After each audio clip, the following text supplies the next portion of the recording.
This is the first stage of the experiment. Both entities, the volunteer Lucia and the panties, have been merged. The volunteer's heart rate and brain activity are stable so far.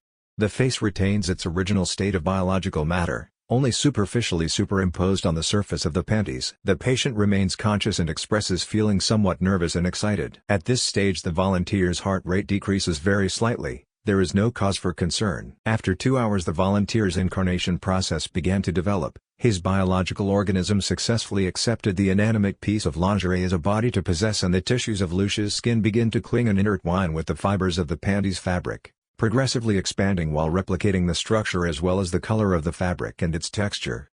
Brain activity is stable. To keep the volunteer conscious he is asked different questions at random time segments. The questions are mainly about his personal history and place of origin. It took approximately 4 hours for the volunteer to finish incarnating in the panties. The entire organism has managed to expand, adapt and proclaim the entire garment as its own body. The hybridization between fabric and biological organism is fresh. We proceeded to evaluate the incarnation through touch, rubbing different areas of the panties and analyzing Lucia's reactions. The straps of the panties have already developed full sensitivity capacity as well as the areas with important seams, the perimeter of the panties, and the volunteer has also been asked to make faces constantly to stimulate her new musculature. Heart rate and brain activity are very stable. An hour later we started with slightly more complex exercises, deliberately creating some wrinkles on the volunteer's body as well as gently pinching and rubbing various random areas together. Stretching each of the volunteer's straps several times, increasing the level of force in each round. We gave Lucia several breaks during this stage, mainly to balance the effort on her body and avoid any damage to the panties or muscle atrophy. Likewise, these breaks were also part of a dynamic in which, while the volunteer is resting completely unaware, she is suddenly grabbed in a somewhat violent way to be stretched, bent or even squeezed. We explained to the panties that all these tests and somewhat aggressive exercises have the objective of preparing her and adapting her to the real world that she will face once her transformation is complete and she is completely available for use. We must point out that we were very surprised by the attitude that the volunteer maintained at all times. She was constantly smiling and even laughing during several of the tests. She also tried hard to endure the pain during the most aggressive ones, showing that she even enjoyed it. When we asked her the reason for her enjoyment, she explained that she already had some experience with very heavy exercises, since in her human life she practiced tatib and kalaripayattu,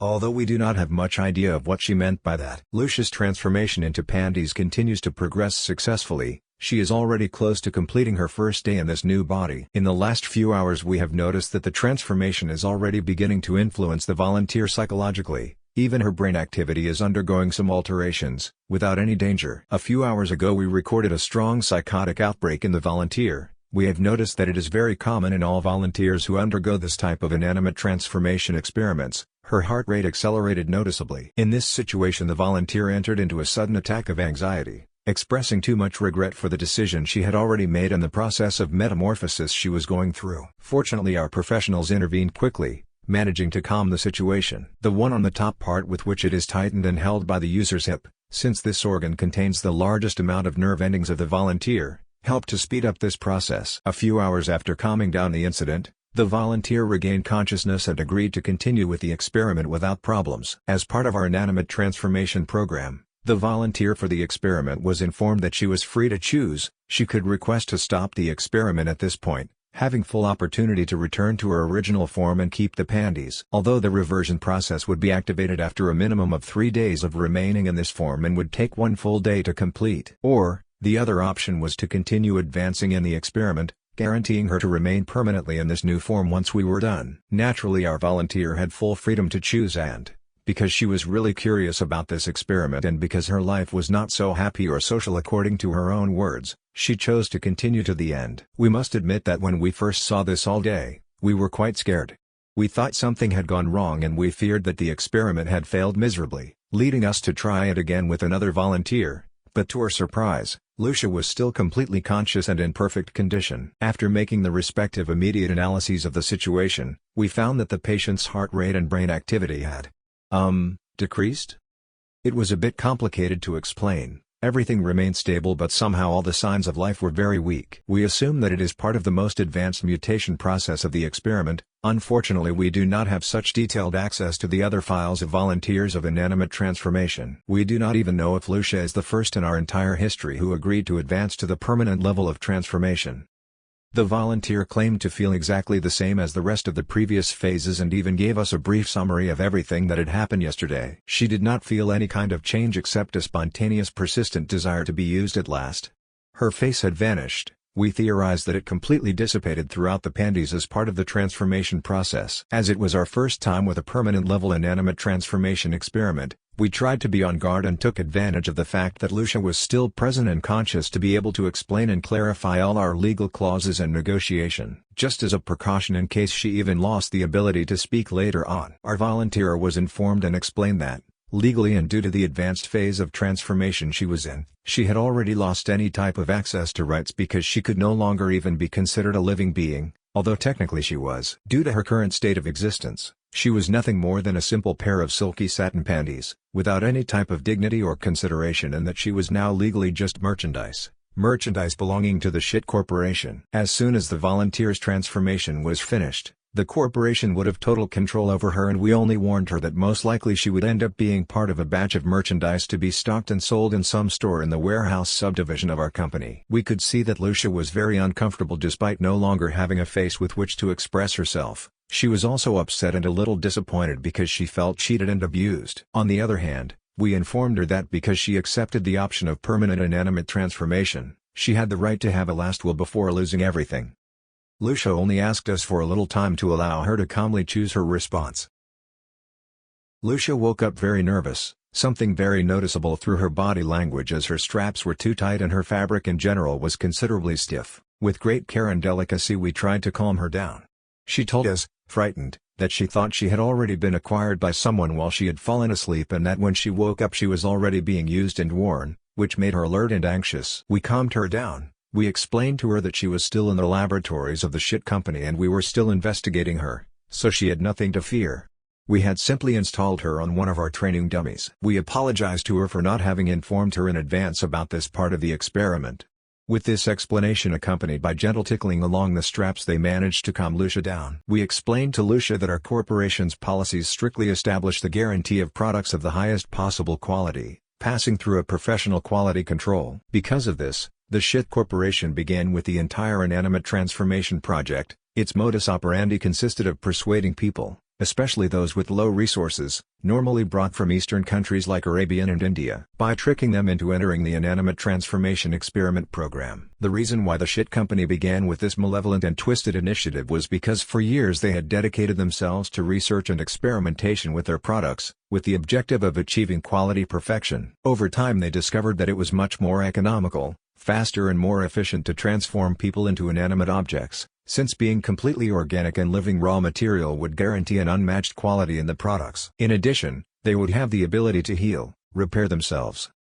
But a top-notch product is not only due to its quality and composition, but also to rigorous quality control. In Lucia's case, since it is a pair of panties, the best quality control process would be to prepare her physically and psychologically, in order to be able to deliver the highest level of quality. This is how the arduous and extremely exhausting training program for Lucia began. The panties would be installed in turns on different training dummies, with the main objective of understanding, molding and accustoming Lucia's body to all the possible scenarios that it could face once it is put on sale. Some dummies had proportions that were too wide, forcing the panties to be stretched considerably for long periods of time to train their elasticity. Other dummies simulated enormous and thick buttocks to test the body's ability to mold and correctly cover large bulges. There was even a dummy that replicated male anatomy, since in the words of our authorities, we must guarantee the ability to adapt to any possible scenario. Some tests also evaluated the capacity and speed of the panties fabric to re-establish its original position. Others trained the volunteer to be able to heal unwanted wrinkles and folds involuntarily. But the most difficult and,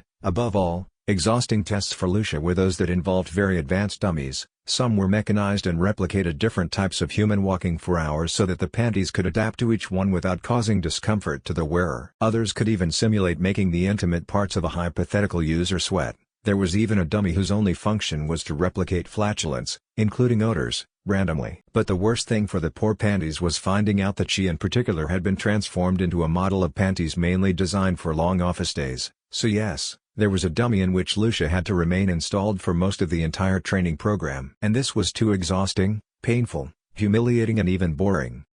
This whole training program was accompanied by a day of re-education and psychological manipulation for the panties, specifically for Lucia to abandon any indication and behavior of typical human life and recognize herself as nothing more than a simple piece of lingerie.